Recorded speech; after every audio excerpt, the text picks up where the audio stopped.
Coming up next is a talk on how we should protect our ecosystems and our sector from cybersecurity threats, to understand the lay of the land in the education sector and how you can build on a community basically that can help protect that. From Kaspersky, who were the best stand winners yesterday at the gala event, congratulations to you. Please welcome the Enterprise Group Manager for Africa, Yuraisha Mari.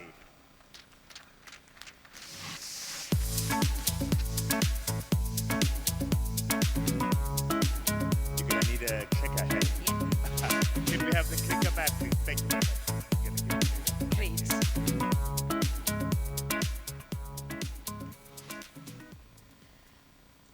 Hi, everyone. My name is Yuraisha Mari, and as our colleague just said, I am the Enterprise Group Manager for Kaspersky, covering 22 countries in Africa. So the real idea of my talk today is basically to cover the threats that we are consistently seeing within the education sector. Currently within this room, we have multiple customers who are currently running our cybersecurity solution in their environment. But more than that, we monitor and cover multiple educational institutions, not only in South Africa, but across Africa. And we see certain trends emerging, and the idea behind my talk today is really to overview what does the threat landscape look like today, what are the threats that you will predominantly be facing in your organizations, what are some of the statistics associated to the losses that can be the losses that you can have as a result of cyber threats in your environment, and what are the key components that you need to be considering in terms of building cyber immunity within your organization. Okay, so just a little bit about Kaspersky. Kaspersky was founded by Eugene Kaspersky in 1997. We are present in all 5 continents and across 200 countries. So that's obviously something that makes us very well placed, because we are legitimately monitoring geographically the entire world. And that really puts us in a best position to be able to advise and provide information on the threats that we are seeing across the globe. In addition to that, we have 13 million consumer activations per year that are activated. And so our business is broken down into a business sector and a consumer sector. So we also have activations happening on a consumer level. In addition to that, we have over 200,000 corporate clients worldwide, and over 1 billion devices have been protected by Kaspersky since its inception.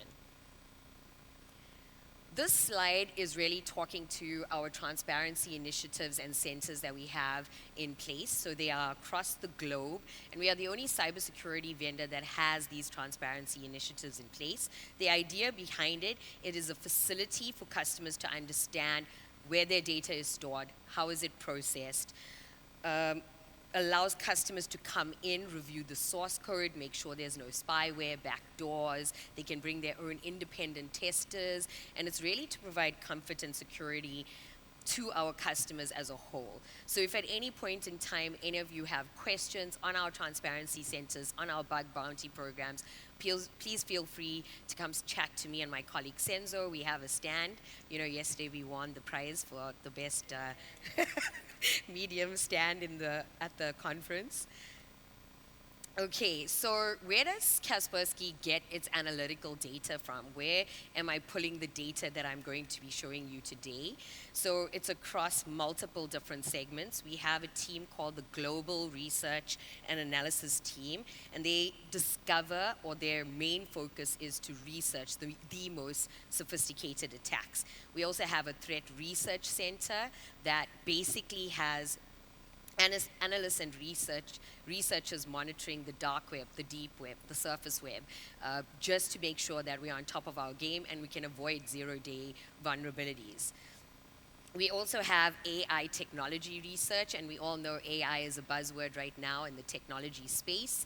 It's predominantly about machine learning, about understanding trends and techniques and algorithms that are out there right now and that threat actors are consistently using.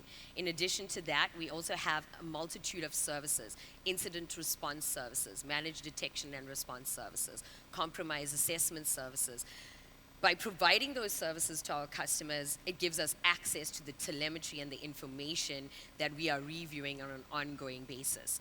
In addition to that, we also have an industrial cybersecurity center and a CERT that is specifically looking for threats in the OT environment. And, as we move forward, you'll see that in an OT environment, historically, people never really worried about protecting it because it used to be air-gapped, so it was never a part of the IT network. And now we're moving forward into smart everything, IoT devices, all of those things that are collecting data that then is ingested by your IT network to provide information as a whole. So we'll see the need, or we are seeing the need more and more over time to, protect those OT environments. In addition to that, we have discovered over 1.7 billion cyber threats since our existence. We last year detected 6.1 billion threats. Sorry, 1.7 trillion threats since our inception, and 6.1 billion threats just detected last year. If we look at cybersecurity as a whole, the need for it, threat actors, you'll see over time the number of malicious threats, the number of malicious files, the viruses, the malware, the crimeware, the Trojans have just increased exponentially. If we look at 6.1 billion detected last year, and we look in the first stages of cyber threats, it's no comparator. On a daily basis, we are discovering 411,000 malicious files on a daily basis. So just basically, this slide is kind of consolidating what I've just spoken to. So we take the research from our threat teams. We take the research from our global research and analysis team. One of the major factors that is providing the information and the statistics that I'm going to provide you today is the fact that we have what we call the Kaspersky Security Network. It means that every single customer of ours that is currently running our cybersecurity solution is providing Kaspersky with information and telemetry on the ever-evolving threat landscape. And again, to point to the fact that as a cybersecurity vendor, we globally and geographically cover the entire world. So it means that if threats are emanating from Iran, Iraq, South Korea, Africa, we have access to that information, and we have customers who are protecting. So on an ongoing basis, we are engaging and gathering intelligence from our security network. Outside of that, we have the general spam bots, honey traps, all of those things that are constantly on the dark web, the deep web, the surface web, collecting information about threats, about vulnerabilities that are coming into the space, about the steps, the techniques, and the tactics that threat actors are constantly using. Okay, so all of that information and all of that telemetry that we've been receiving since our inception, we then kind of broadly classify threats into three components. There's the general malware and crimeware. And when we look at it, generally 80% of all cybersecurity threats fall into the category of general malware or crimeware. It is usually widespread and tries to infect as many hosts as possible. So think about phishing campaigns, Trojans, viruses. It's general malware and crimeware. 80% of cyber threats fall within that category. And it's not that they're looking specifically at an individual or looking specifically for an individual. The idea behind the threat itself or the malware itself is to infect as many as possible and to move as quickly as possible through your network. In the second category, we have 19.9% of threats being targeted crimeware. So in this, it makes up, it gains nothing by spreading outside of the intended victim. So as an example, if there's a massive organization, we know who the CEO is, who the CIO is, and who the CFO is. And I've myself seen these very interesting campaigns where they an email will go from the CEO to the CFO asking him to make an urgent payment. It has the details, first name basis. There's maybe something slightly different in the email name itself, which is not noticeable to the average person. So that's where we're talking more about targeted crimeware campaigns and threat actors that are specifically looking to get into a specific industry. And of course, cyber criminals are following where the money's at. Crime today is not a man wearing a mask with a gun walking into a bank. It's almost 90% of the time happening online, happening, in the cyber world. So that's something that we definitely need to be aware of and take consideration of. Lastly, we turn our attention to the category of APTs. So APTs are by far the most lethal of threats, and APT stands for Advanced Persistent Threats. And advanced persistent threats are usually state-sponsored. The goal of most, thank you. Lastly, we turn our attention to state-sponsored events, the most lethal category of threats that are available. An example of that is Stuxnet, where the US and Israeli government used it to gather information on nuclear activities in Ukraine. So advanced persistent threats are targeted, they are scary, they are lethal, and they are almost always zero-day vulnerabilities. Okay, cybersecurity is the practice of defending computers, mobile devices, electronic systems, networks, and data from malicious attacks according to an ever-changing threat landscape. So basically, and I'm going to say this tongue-in-cheek, there is not a single cybersecurity vendor out there that can protect you 100%. So the idea is no matter how much of cybersecurity solutions you have installed in your environment, what you're doing to prevent it, there's no solution in the world that's 100% foolproof. However, with the best laid plans and strategies and understanding and policies and processes and technology with your environment, you can definitely go a long way to protect yourself from cyber threats. And I'm going to get to a little bit more detail about the most important things that you need to be considering when you're talking about building cyber immunity within your organization. We'll just go through some numbers. This is from what we've seen in 2023. There was over 400 million online attacks, over 100 million malicious URLs, 33 million mobile malware, so riskware and adware. I'm sure you guys all get those messages. I mean, pretty much everyone in this room has somebody who has died and left them a huge amount of inheritance. I always see that the joke of like, you've won this lotto, you've done this. So, mobile attacks are on the rise, and specifically for individuals who do not have any kind of cybersecurity awareness, it's so easy to click on the link because you think you're getting a good deal. You think it's going to be, the next best solution to whatever. It's like almost like Verimark coming to your phone on a consistent basis. In addition to that, there's been 325,000 banking Trojans. And of course, banks are going to be one of the most targeted entities globally because obviously criminals follow where the money is. And predominantly, cyber threats are financially motivated. Like I said, 80% of cyber attacks are in general malware and crimeware. There's no specific intended victim. So, generally it's financially motivated. We've seen a rise in ransomware attacks, and actually, as far as Africa as a continent is concerned, ransomware is the #1 cyber threat that we face in Africa.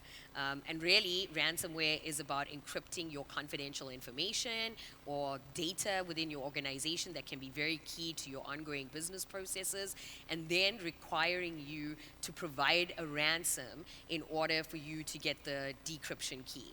So from a Kaspersky standpoint, we always say no to paying ransom, because that ransom that you have paid not only is benefiting the cyber actors, but it's also funding additional cyber attacks and additional cyber threats that are being being developed by these cyber threat actors. So we have a policy of no ransom.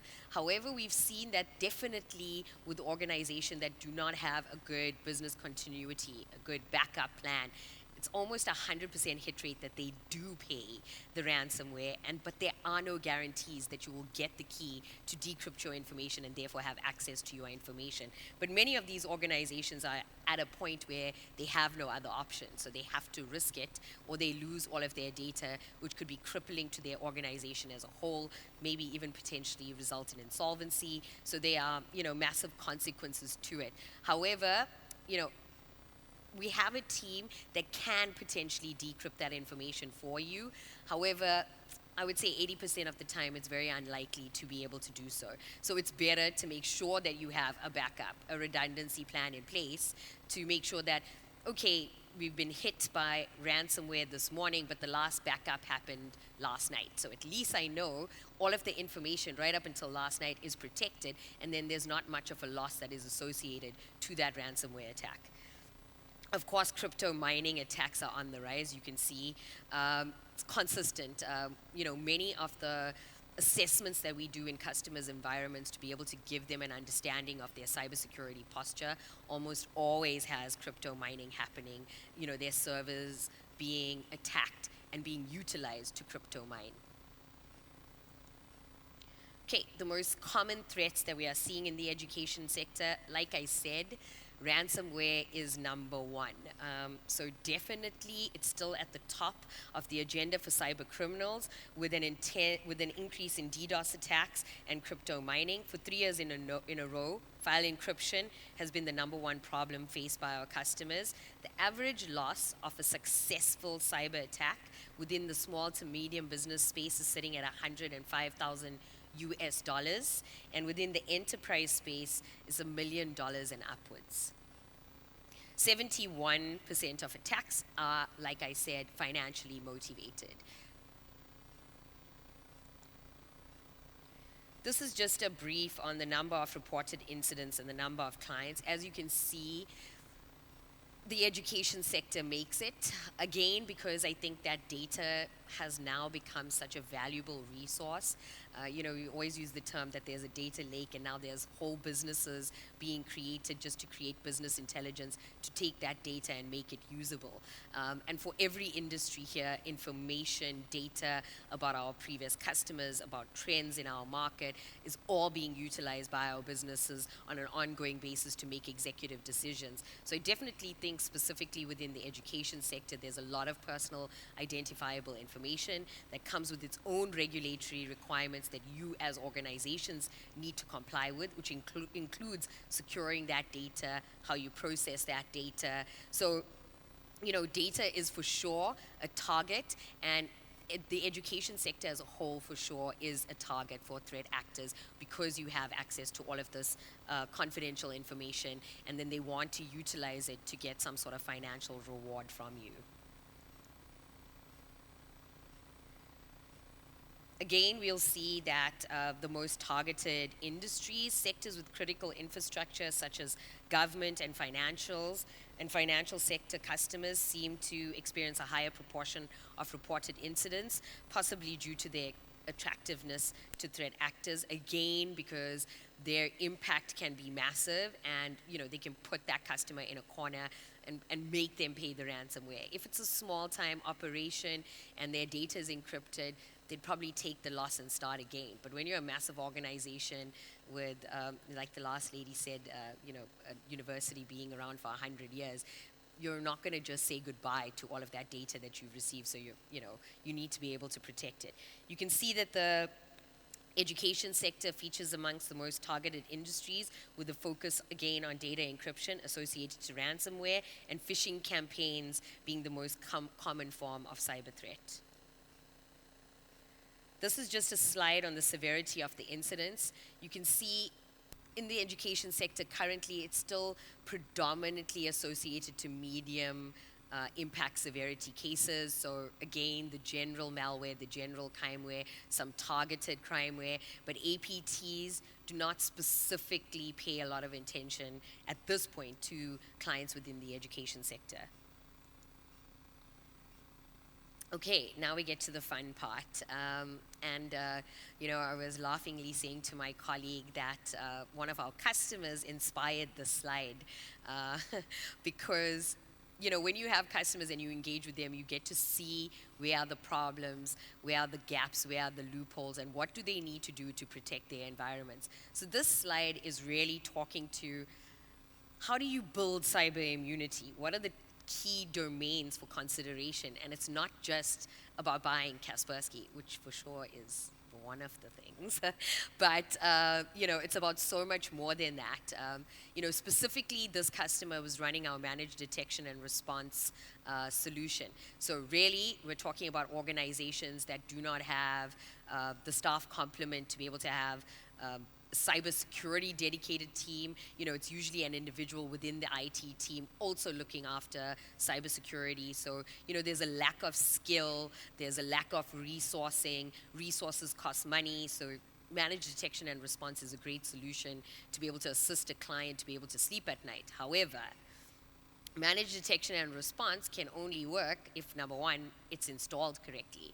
If it's not installed on your endpoint or on your server, it can't protect either of those endpoints or servers. It can't. In addition to that, the MDR service would come with remediation reports. As an example, our remediation action is please locate the machine, install the endpoint protection, and reset the password. Now, if within your own IT teams you do not have the capability to run these standard processes, phoning a cybersecurity vendor to ask them to locate a machine that doesn't have endpoint installed in your own network is pretty much impossible. So that's why this slide is not all about technology. It's not all about please buy a product and install it and you're good to go. It's about what do you need to be thinking of holistically to build cyber immunity within your organization. If you look at the first stuff, it's like business critical functions. Identify them and prioritize them. If you have critical servers, if it goes down, it's going to take your whole network down. For sure, have a process that says you protect those critical assets first. You have policies and procedures associated to critical assets because they have such a major impact on your business. Do an impact assessment, have a backup plan, have a disaster recovery plan in place to understand what is the next step should those critical infrastructures actually be hit. Like, what is your next step? If you don't have those policies and procedures in place, what it really means is you get hit by a crimeware or a malware or a threat actor, and then you're not sure what is your next step. And at all times when we're talking about cybersecurity, incident response times and having a policy and a process in place is pretty key to containing, isolating the problem and ensuring that it does not spread laterally within your environment. Again, I would say an important thing to look at is organizational roles and policies. Who are the individuals within your team looking after IT, looking after network, in charge of cybersecurity? What is the mandate for their engagement and organization amongst them? Because if they don't, what I've seen a lot of the times is that there are multiple information technology, cybersecurity teams, networking teams, but they all work within their silos. We all know that it's all interconnected. So if they don't have a working policy and a mandate and a process, again, the best technology in your environment is not going to be able to protect you. So again, we'll talk about the technology. From a technology perspective, obviously, endpoint protection is important, protecting your server environment, protecting your internet gateways, email security, having a firewall in place to do protect your network for incoming and outgoing traffic, as well as east-west traffic between employees within an organization, something to monitor that. So the technology is obviously a big part of that. Awareness culture, I think this is probably one of the most important, and I actually have an entire slide dedicated to it. Cybersecurity awareness, cybersecurity education, updating passwords, how to deal with social media sites. All of these things are absolutely critical to protecting and securing your environment. Also, just your employees being informed of how they should behave, what they can do, what they cannot do is super important in protecting your environment and creating cyber immunity. Governance, and I put this here because usually compliance is not always associated to an IT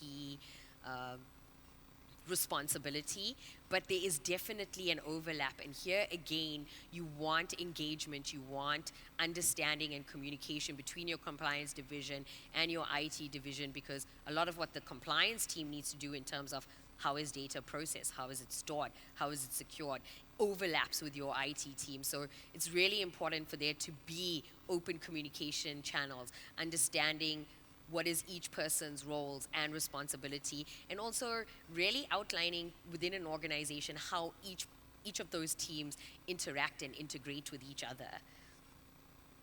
Okay, the awareness culture. So start with some statistics. More than 80% of all cyber incidents are caused by human error.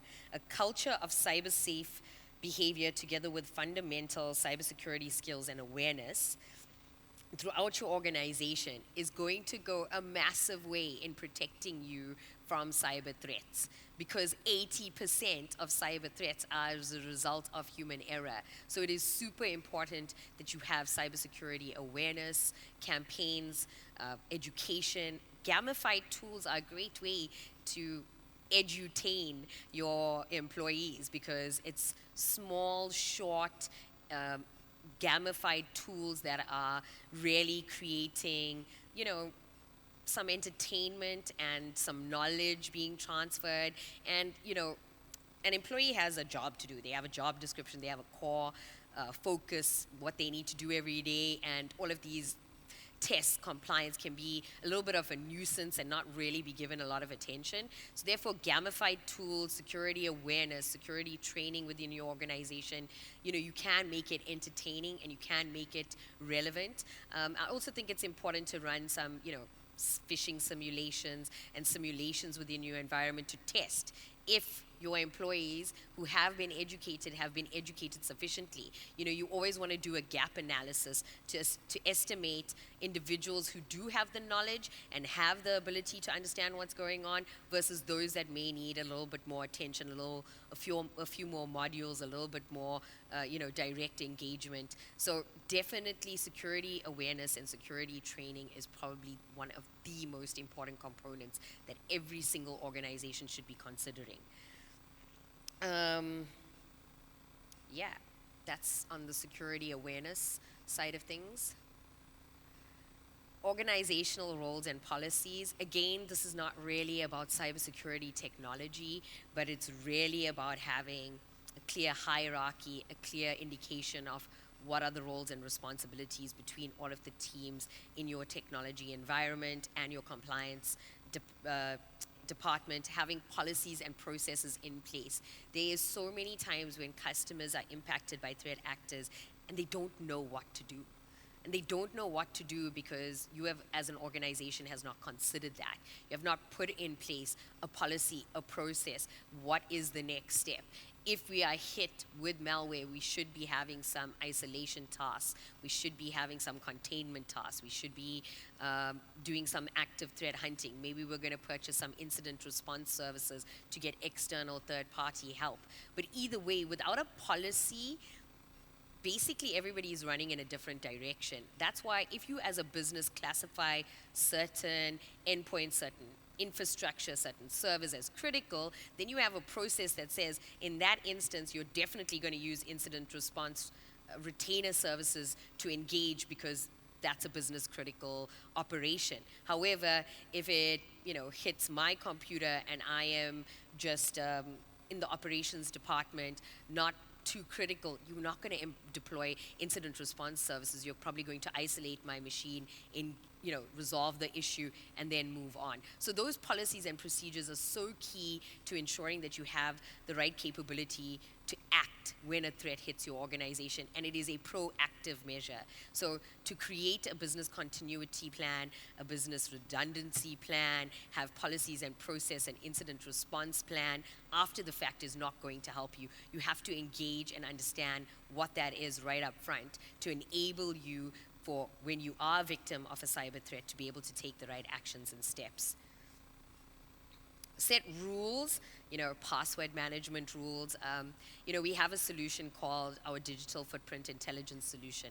And what that really is dark web monitoring for leakage of confidential information or passwords. And I love to demo the solution because every time we demo it, we always find passwords to be able to access the customer's network out there on the internet for anyone to see. And so these kinds of processes and policies and having these strategies in place is really going to go a long way to protect you. And the reason why I brought up that example of DFI is because we would often see passwords on the internet that says 1998 dot ABC or 2022, and that's all that's telling me is that someone has not changed their password in 10 years, in 4 years, in 7 years. So having password management policies, having email security awareness, simulating phishing campaigns, teaching your staff how to deal with phishing or spear phishing campaigns is super important. Set rules around handling technology. As an example, if you are going to deploy a cybersecurity solution in your environment, it would be, go without saying that obviously you would install the security on the most critical infrastructure first, because that has the most impact, if hit, to impact your operations and your business. So having software patch policies, software rollout policies are all very relevant, again, to protecting you from cyber threats going forward. Set standards for social media and internet access, have an incident response policy, policies and guidelines. There are also guidelines like ISO 27001 as an example, which can really give you the basis for which to set your standards. Obviously, every organization, whether they are big or small, have different needs, but it's good to always have like guidance and frameworks for you to be able to refer to give you the information that will help you establish the policy that is right for your organization. And lastly, I'm just going to talk about the technology that you should be deploying. I have spoken about it, but I would say that generally in the education sector, organizations do not have an IT team and a cybersecurity team. So the managed detection and response service is probably a really good service because it's 24/7 monitoring. There's someone who's dealing with the alerts, engaging remediation, isolation. They're taking the necessary steps. They're engaging with you to understand, to receive your consent. But basically, it's happening 24/7. So if you're sleeping at night, you know that you're protected. You know that someone's looking out for you. And I definitely see it as a value add within the education sector now, again, because resourcing is tight. And with the best technology in the world, if you're receiving thousands of alerts every day and no one is looking at it, no one is reviewing it, no one is triaging it, it means nothing. It's not going to protect your organization. So that's why I do think the MDR service is a good bet for most education sectors looking at the size of their IT/cybersecurity teams. And that's me. Thank you very much. Thank you very much. There's so much content there that I'm sure there's going to be a lot of engagement. Can I invite delegates to come to your stand during lunch, because we are running up against lunch, I'm afraid. Otherwise, I'll have a bunch of people looking at me going, I need sugar of sorts. That's perfect. A round of applause, please, for Yuraisha Mari from Kaspersky. And once again, congratulations on winning for your stand yesterday. We're going to invite you to go to lunch. We're going to start the final session of the conference at 1 o'clock, which I know is later than what is programmed, but I promise you we will conclude all business here by 2 o'clock. You have very good reasons to come back. There's 25,000 Rand in cash prizes to be won. There's that MSC cruise draw to be concluded. All of that, of course, after we hear from Subu Danki from Accenture to talk about a blueprint for strategic transformation and sustainable impact in South Africa's higher education. Do go to exhibition space. We have one last round of competitions and prizes for you to win in there. I'll see you back here at 1 o'clock.